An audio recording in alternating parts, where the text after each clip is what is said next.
ഒരു അഭിനേതാവിൻ്റെ അല്ലെങ്കിൽ ഒരു ടെക്നീഷ്യൻ്റെ അവർ ഭാഗമായ ആദ്യ സിനിമ കാണുമ്പോൾ തന്നെ ഇവർ അടിപൊളിയാണ്, ഇനിയും മികച്ച അവസരങ്ങൾ വന്നാൽ ഇവർ തകർക്കും എന്നൊക്കെ നമുക്കൊക്കെ മനസ്സിൽ തോന്നുമല്ലോ. എനിക്കിപ്പോൾ ഒരു യൂട്യൂബ് ചാനൽ ഉള്ളതുകൊണ്ട് ഞാൻ അതൊക്കെ ഇങ്ങനെ ഇരുന്ന് വിളിച്ച് പറയുന്നുണ്ട്. അങ്ങനെ പറഞ്ഞതിന് ശേഷം അവർ കൂടുതൽ മികച്ച പ്രകടനങ്ങളുമായി മുന്നോട്ട് വരുന്നു, അല്ലെങ്കിൽ കൂടുതൽ മികച്ച സിനിമകളുമായി മുന്നോട്ട് വരുന്നു എന്ന് പറയുമ്പോൾ ഭയങ്കര അഭിമാനവും സന്തോഷമൊക്കെയാണ്. കണ്ടോ ഞാൻ അന്ന് പറഞ്ഞില്ലേ എന്ന് പറയുന്ന പോലത്തെ ഒരു ഫീലുണ്ട്. അത് ഞാൻ പറഞ്ഞുകൊണ്ടൊന്നുമല്ല, അവർക്ക് കഴിവുള്ളതുകൊണ്ടും അവർ കഠിനാധ്വാനം ചെയ്യുന്നതുകൊണ്ടുമാണ്. പക്ഷേ നമുക്കൊരു ചെറിയ അപ്രിസിയേഷൻ കൊടുക്കാൻ പറ്റി എന്നുള്ളത് ഒരു വലിയ സന്തോഷമായിട്ട് എനിക്ക് ഫീൽ ചെയ്യുകയാണ്. ഡിജിറ്റൽ വില്ലേജ് എന്ന് പറയുന്ന ഒരു സിനിമ റിലീസായിട്ടുണ്ടായിരുന്നു. ഞാനത് തിയേറ്ററിൽ കണ്ടതാണ്. അതിനുശേഷം അത് ആമസോൺ പ്രൈമിൽ വന്നതാണ് എൻ്റെ ഓർമ്മ.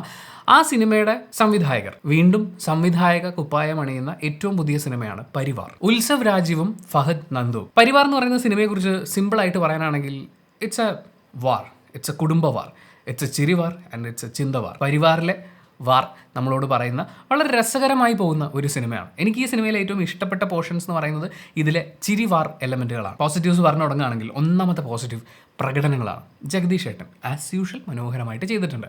ഇന്ദ്രൻ ചേട്ടൻ ഭയങ്കര രസമായിട്ട് ചില സീനുകളിൽ പുള്ളി ഇങ്ങനെ വന്ന് വെറുതെ നിൽക്കുകയാണ്, സീനിൽ ബാക്കിൽ പുള്ളി നിൽപ്പുണ്ട്. ആ നിൽക്കുമ്പോൾ പോലും അയാളുടെ എക്സ്പ്രഷൻസും ബോഡി ലാംഗ്വേജും ഒക്കെ ഞാൻ ഈ പറയുന്ന ഈ സിനിമയിലെ എല്ലാവരും ഗംഭീരമായിട്ട് ചെയ്തിട്ടുണ്ട്. ഒരാൾ പോലും അയ്യോ ഇയാൾ കുറച്ചുകൂടി ബെറ്റർ ആക്കും അങ്ങനെ ഒരു സെൻറ്റൻസ് ഇല്ല. ഇതിനകത്തൊരു കൊച്ചു പയ്യനുണ്ട്, അവന് കുഞ്ഞു കുഞ്ഞു കാര്യങ്ങളെ ചെയ്യാനുള്ളൂ. പ്രായത്തിന് ഒരുപാട് മുകളിൽ നിൽക്കുന്ന സാധനങ്ങളൊക്കെയാണ് അവൻ ചെയ്യുന്നത്. അവൻ ശരിക്കും കാലനാണ്, ഐ മീൻ ക്യാരക്ടർ കേട്ടോ. അപ്പോൾ അതിനെ ആ കൊച്ചെന്ത് രസമായിട്ടാണ് ചെയ്തു വെച്ചിരിക്കുന്നതെന്നറിയോ. അപ്പോൾ ഇന്ദ്രൻ ചേട്ടൻ്റെ കാര്യം പിന്നെ നമ്മൾ പറയണ്ടല്ലോ. ഒരു കൊച്ചുകുട്ടി ഇത്രയും നന്നായി പെർഫോം ചെയ്തിട്ടുണ്ടെങ്കിൽ, അവനെ അങ്ങനെ പെർഫോം ചെയ്യിച്ചെടുത്തിട്ടുണ്ടെങ്കിൽ, ഞാൻ എപ്പോഴും പറയാം മികച്ച പ്രകടനങ്ങൾ ഉണ്ടാകുന്നത് മികച്ച ആർട്ടിസ്റ്റ് ഉള്ളത് കൊണ്ട് മാത്രമല്ല, മികച്ച സംവിധായകനുള്ളത് കൂടി കൊണ്ടാണ്. ആ അഭിനേതാവിൽ നിന്ന് അവർക്ക് ആവശ്യമുള്ളത് എത്തിക്കുക, പിടിച്ചെടുക്കുക എന്ന് പറയുന്നൊരു കാര്യമാണ്. ജഗദീഷ് ചേട്ടൻ, ഇന്ദ്രൻസ്, പ്രശാന്ത് അലക്സാണ്ടർ, അങ്ങേര് ഇനിയും ഒരുപാട് ഗംഭീര വേഷങ്ങൾ ചെയ്യാനുണ്ട്. ഈ ഗംഭീര വേഷങ്ങൾ എന്ന് പറയുമ്പോൾ അദ്ദേഹത്തിൻ്റെ നല്ല പ്രകടനങ്ങൾ നമ്മൾ കണ്ടിട്ടുണ്ട്. പക്ഷേ ഇനിയും വലിയ വിജയങ്ങളാവുന്ന വലിയ കഥാപാത്രങ്ങൾ അദ്ദേഹത്തിൻ്റെതായിട്ട് കാണാനുണ്ട് എന്നുള്ളത് അടിവരായിട്ട് ഉറപ്പിക്കുന്ന ഒരു പെർഫോമൻസാണ്. ഭയങ്കര നൈസായിട്ടാണ്, പക്ഷേ ആ ക്യാരക്ടർ, അയാളുടെ ഫീലിങ്സ് ഒക്കെ നമുക്ക് കിട്ടും. ഋഷികേശ് ഡിജിറ്റൽ വില്ലേജ് എന്ന് പറയുന്ന സിനിമയിൽ ഇദ്ദേഹം ഭാഗമായിരുന്നു. ഇത് സിനിമയിലേക്ക് വരുമ്പോൾ ആസ് ആൻ ആക്ടർ അയാളുടെ ഒരു ചേഞ്ച് നമുക്ക് അനുഭവപ്പെടുന്നുണ്ട്. ഭയങ്കര രസമായിട്ട് വന്നിട്ടുണ്ട്. പിന്നെ ഉണ്ണിമായ നലപ്പാടം, ഈ ആർട്ടിസ്റ്റിനെ കുറിച്ച് പ്രണയവിലാസം സിനിമയുടെ റിവ്യൂവിൽ ഞാൻ പറഞ്ഞിട്ടുണ്ട് എന്നാണ് എൻ്റെ ഓർമ്മ. ഒരു കുഞ്ഞ് സാധനമാണ്, ഒരു കുഞ്ഞ് ഡയലോഗാണ്. എന്ത് രസമായിട്ടാണ് അവരൊന്ന് ഡെലിവറി ചെയ്ത് പോയിട്ടുള്ളത്. ഈ സിനിമയിലേക്ക് വരുമ്പോൾ അവർക്ക് അങ്ങനെ നിന്ന് നിറഞ്ഞാടാനുള്ള ഒരു സ്പേസ് ഉണ്ട്. നമുക്ക് ഒരേ സമയം ഇഷ്ടം തോന്നുന്ന, അതേ സമയം ഇവൾ കുറച്ച് കൊനിഷ്ടാണല്ലോ, ഉയരത്തേക്കേടാണല്ലോ എന്ന് ഫീൽ ചെയ്യുന്ന, എന്നാൽ വളരെ, അതായത് ഇവരാരും കുറ്റക്കാരൊന്നുമല്ലേ. നമ്മുടെയൊക്കെ കുടുംബങ്ങളിലും ഇങ്ങനെ അങ്ങോട്ടും ഇങ്ങോട്ടും ഒക്കെ ചൊറിയുന്ന, സ്വത്തിന് വേണ്ടി വഴക്കുണ്ടാക്കുന്ന ആളുകളൊക്കെ കാണുമായിരിക്കും. അടിസ്ഥാനപരമായ ഒരു പ്രശ്നം വരുമ്പോൾ എല്ലാവരും ഒരുമിച്ച് നിൽക്കാൻ തയ്യാറാവും. എന്നാലും തമ്മി കാണുമ്പോൾ അങ്ങോട്ടും ഇങ്ങോട്ടും കുത്തുവാക്കും ഒക്കെ ആയിട്ട് പോകുന്ന അങ്ങനത്തെ രസകരമായിട്ടുള്ള ചില കുടുംബ കഥാപാത്രങ്ങളുണ്ട്. ശരിക്കും വില്ലന്മാരായിട്ടുള്ള കുടുംബ കഥാപാത്രങ്ങളുണ്ട്. അങ്ങനത്തെ ഒരൈറ്റത്തിന് ഞാൻ ഉദ്ദേശിച്ചിട്ടില്ല. ലവബിൾ ആയിട്ടുള്ള കുറച്ച് ആളുകളില്ലേ, അങ്ങനത്തെ ഒരു ക്യാരക്ടറിനെ വളരെ മനോഹരമായി ആയാസരഹിതമായി അവർ ചെയ്തു വെച്ചിരിക്കുന്നു എന്ന് പറയുന്ന പോലെ. പ്രത്യേകിച്ച് ഇതിൻ്റെ ക്ലൈമാക്സിനോട് അടുത്ത് വരുമ്പോൾ അതിൻ്റെ ഒരു ഷിഫ്റ്റ് ഉണ്ട്. ഈ ക്യാരക്ടേഴ്സിൻ്റെ ഒക്കെ സ്വഭാവത്തിലുള്ള ഒരു ഷിഫ്റ്റ് നമ്മൾ കാണുന്നുണ്ട്. ഓഫ് കോഴ്സ് ട്രെയിലർ കാണാൻ ഊഹിക്കാവുന്നേ ഉള്ളൂ, ഞാൻ സ്പോയിലർ പറയുമൊന്നുമല്ല. ആ ഷിഫ്റ്റിലേക്ക് വരുമ്പോഴും ഇവരൊക്കെയും മനോഹരമായി തന്നെ കഥാപാത്രങ്ങളെ അവതരിപ്പിച്ചിട്ടുണ്ട്. ഫാലിമി സിനിമയിലെ അപ്പൂപ്പൻ മീനരാജ് പള്ളുരുത്തി, പുള്ളി സിനിമ തുടങ്ങി കുറച്ചങ്ങ് കഴിയുമ്പോഴാണ് കയറി വരുന്നത്. പുള്ളി കയറി വരുമ്പോഴേക്കും സിനിമ അടുത്ത ഗിയറിലേക്ക് പോവുകയാണ്. അതുവരെ നമ്മൾ ഏതൊക്കെയോ സിനിമകളിലൊക്കെ ആവർത്തിച്ച് കണ്ടിട്ടുള്ള ഒരേ കാര്യം തന്നെയാണ്. ഒരു അപ്പൂപ്പൻ മരിക്കാൻ കിടക്കുന്നു, അയാളുടെ മക്കളും കൊച്ചുമക്കളും ഒക്കെ വരുന്നു. അതിനുശേഷം അവിടെ എന്ത് സംഭവിക്കുന്നു, സ്വത്തുമായി ബന്ധപ്പെട്ടിട്ടുള്ള കാര്യങ്ങളുണ്ടാകും, ഇവരുടെ വാർദ്ധക്യത്തിൽ ഒറ്റപ്പെടൽ ഒരു വിഷയമായിട്ടുണ്ടാകും. പിന്നെ കുടുംബാംഗങ്ങൾ തമ്മിലുള്ള അവരുടെ കുട്ടിക്കാലം മുതലുള്ള ഓർമ്മകളൊക്കെ കണക്ട് ചെയ്തിട്ട് ഒരു മനുഷ്യൻ, ഇപ്പോൾ എൻ്റെ അനിയനും ഞാനും തമ്മിലുള്ള ഒരു ബന്ധം എന്ന് പറയുന്നത് ഇപ്പോഴത്തെ ഞങ്ങളുടെ കോൺവെർസേഷൻ മാത്രമല്ല, എത്രയോ വർഷങ്ങൾ കൊണ്ട് ഉണ്ടാക്കിയെടുത്തിട്ടുള്ള ഓർമ്മകളുടെ കണക്ഷനാണ്. അപ്പോൾ ഇതെല്ലാം നമ്മുടെ ഓരോ കോൺവെർസേഷനിൽ റിഫ്ലക്റ്റ് ചെയ്യും. ആ രീതിയിൽ തന്നെയാണ് ഇതിൻ്റെ സ്ക്രിപ്റ്റ് അവർ ചെയ്തു പോയിരിക്കുന്നത്. എല്ലാം ഉണ്ട്, നമുക്ക് എല്ലാ കഥാപാത്രങ്ങളും അവരുടെ വളർച്ചയുടെ പല ഘട്ടങ്ങളും മനസ്സിലാവുന്ന രീതിയിൽ മനോഹരമായിട്ട് അവതരിപ്പിച്ചിട്ടുണ്ട്. അപ്പോൾ മീനരാജ് പള്ളുരുത്തി പുള്ളി വന്നു കഴിയുമ്പോൾ സിനിമ ഭയങ്കര രസമായിട്ട് മാറുന്നുണ്ട്. പുള്ളിയുടെ ക്യാരക്ടർ ചെയ്യുന്ന കുറച്ച് കാര്യങ്ങളൊക്കെ ഉണ്ട്.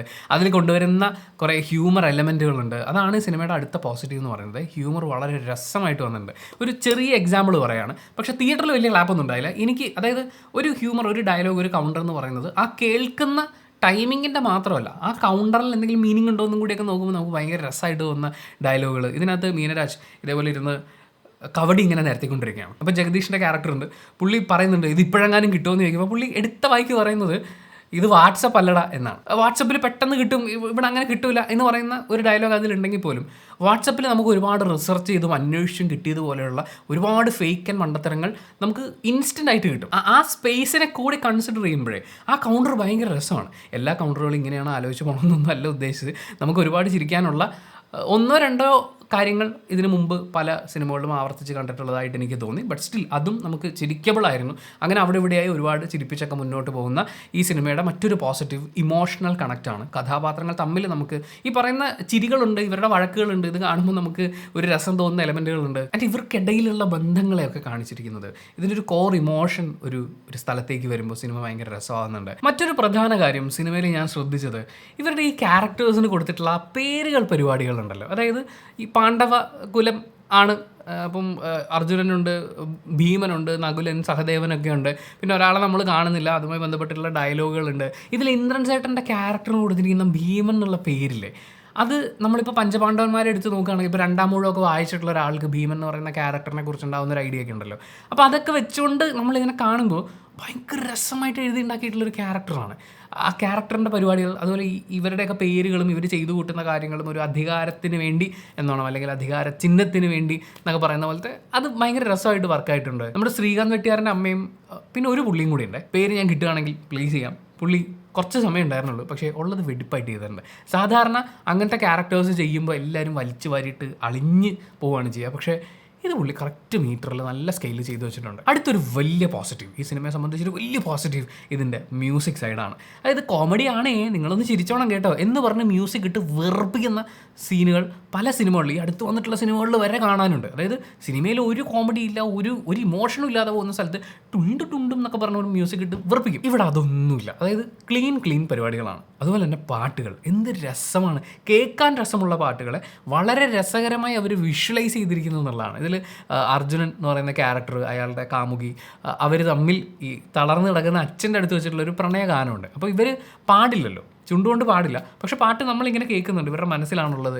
അപ്പോൾ ആ വരികളെയൊക്കെ വളരെ രസമായിട്ട്, നല്ല രസമാണ് ആ വിഷ്വലൈസേഷൻ പരിപാടികൾ. അത് അങ്ങനെ ഉണ്ടാക്കി വെച്ചിട്ടുള്ളൊരു പാട്ടാണ്. അതുപോലെ മറ്റു പല സിറ്റുവേഷൻസിലും വരുന്ന പാട്ടുകളൊക്കെയും എനിക്ക് വളരെ ആപ്റ്റായിട്ട് തോന്നി. എനിക്കൊന്ന് ബിജിപാലിൻ്റെ മോളാണോ പാടിയിരിക്കുന്നതെന്നൊരു സംശയമുണ്ട്. ഒരു കുട്ടി പാടുന്നൊരു പാട്ടുണ്ട്, അതും വളരെ രസമായിട്ട് അതിൻ്റെ എല്ലാ ഫീലും അതിനകത്തുണ്ടായിരുന്നു. നമ്മൾ കാക്കയെ കൂടെ ഇവിടെ പാട്ടൊക്കെ കേട്ടില്ലേ, പക്ഷേ ഒരു കാക്കയോട് ചോദിക്കുന്ന ചോദ്യങ്ങളൊക്കെ ചുറ്റുപാടിനെ അറിയുന്ന, പ്രകൃതിയെ അറിയുന്ന, സാഹചര്യങ്ങളെ അറിയുന്ന, മാറുന്ന കാലത്തിനെ അറിയുന്ന ആളുകൾ എഴുതുമ്പോൾ ഉണ്ടാകുന്ന പാട്ടിൻ്റെ ഒരു ഭംഗിയുണ്ടല്ലോ, അത് ആ പാട്ടുകൾക്കുണ്ട്. സന്തോഷ് വർമ്മയാണ് പാട്ടുകൾക്ക് വരികൾ ഒരുക്കിയിട്ടുള്ളത്. ആൻഡ് ബിജിപാലിൻ്റെ മ്യൂസിക്. തൊട്ട് മുമ്പ് വന്ന ഏതാ സിനിമ, വടക്കൻ സിനിമകളുടെ കാര്യം പറഞ്ഞപ്പോഴും നമ്മൾ ബിജിപാലിൻ്റെ പേരെടുത്ത് പറഞ്ഞു. ഇതും പുള്ളി നൈസായിട്ട് ചെയ്തിട്ടുണ്ട്. വിഷ്വൽസ്, ഒരു വീടും അവിടുത്തെ കുറച്ച് ആളുകളും മാത്രമേ നമ്മൾ കാണുന്നുള്ളൂ ഏകദേശം 2 മണിക്കൂറോളം വരുന്ന സിനിമയിൽ.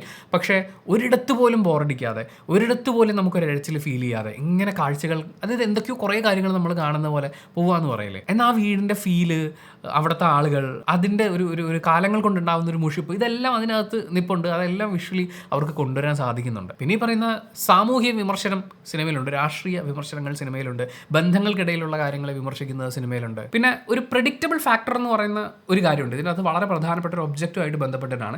അതിനെന്ത് സംഭവിച്ചു എന്നുള്ളത് സിനിമയുടെ ഒരു പെർട്ടിക്കുലർ സമയം കഴിഞ്ഞപ്പോൾ, 11 മണിക്ക് തുടങ്ങിയ സിനിമ 12:30 ആവാറായപ്പോൾ എനിക്ക് എന്താണ് പരിപാടി എന്നുള്ളത് മനസ്സിലായി. ഇതിൻ്റെ അവസാനം അവർ കരുതി വെച്ചിരിക്കുന്ന ട്വിസ്റ്റ് എന്താണെന്നുള്ളത്, അതൊരു കഥാപാത്രത്തിൻ്റെ ഡയലോഗിൽ നിന്നാണ് പെട്ടെന്ന് ക്യാച്ച് ചെയ്യാൻ പറ്റുന്നത്. മാത്രമല്ല ആ ഒബ്ജക്റ്റിനെ കുറിച്ച് ജഗദീഷ് അവതരിപ്പിച്ചിരിക്കുന്ന കഥാപാത്രം ആദ്യം പറയുന്നതിൽ നിന്ന് തന്നെ നമുക്ക് മനസ്സിലാവും ഇതാണ് പരിപാടി എന്നുള്ളത്, അല്ലെങ്കിൽ ഇങ്ങനെ ഒരു സാധ്യത അതിലുണ്ടെന്ന്. പക്ഷെ അതൊക്കെ മാറ്റി നിർത്താം. ഇതൊക്കെ കുഞ്ഞു കാര്യങ്ങളാണ്. ഇതൊക്കെ മാറ്റി നിർത്തി നമ്മൾ ചിന്തിക്കുമ്പോൾ no violence, no nonsense, feel good family entertainer എന്നൊക്കെ പറയുന്നത് പോലെ രസമായിട്ട് പോപ്കോണൊക്കെ കഴിച്ചിരുന്ന് കാണാവുന്ന, പൊട്ടിച്ചിരിച്ച് തലകുത്തി മുറിഞ്ഞു പോണ പടം എന്നൊന്നും ഞാൻ പറയില്ല.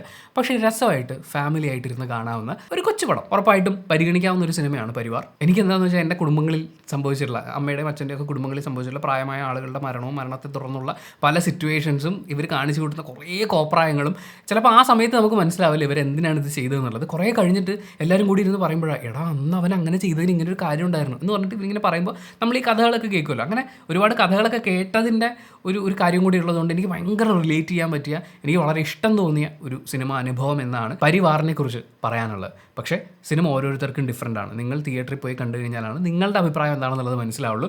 എൻ്റെ അഭിപ്രായം ഞാൻ പറഞ്ഞു. നിങ്ങൾ ഈ സിനിമ തിയേറ്ററിൽ കണ്ട ആളാണെന്നുണ്ടെങ്കിൽ നിങ്ങളുടെ അഭിപ്രായങ്ങൾ കമൻറ്റ് ബോക്സിൽ രേഖപ്പെടുത്തുക. കമൻറ്റ് ബോക്സും കൂടി വായിച്ചിട്ട് സിനിമയ്ക്ക് പോകണോ വേണ്ടോ തീരുമാനിക്കുന്ന ആളുകളുണ്ട്, അവർക്കതൊരു വലിയ സഹായമായിരിക്കും. അപ്പോൾ thank you so much. Video ഇഷ്ടപ്പെട്ടാൽ ലൈക്ക് ചെയ്യുക, കമൻറ്റ് ചെയ്യുക, ഷെയർ ചെയ്യുക, സബ്സ്ക്രൈബ് ചെയ്യുന്ന കാര്യം പരിഗണിക്കുക.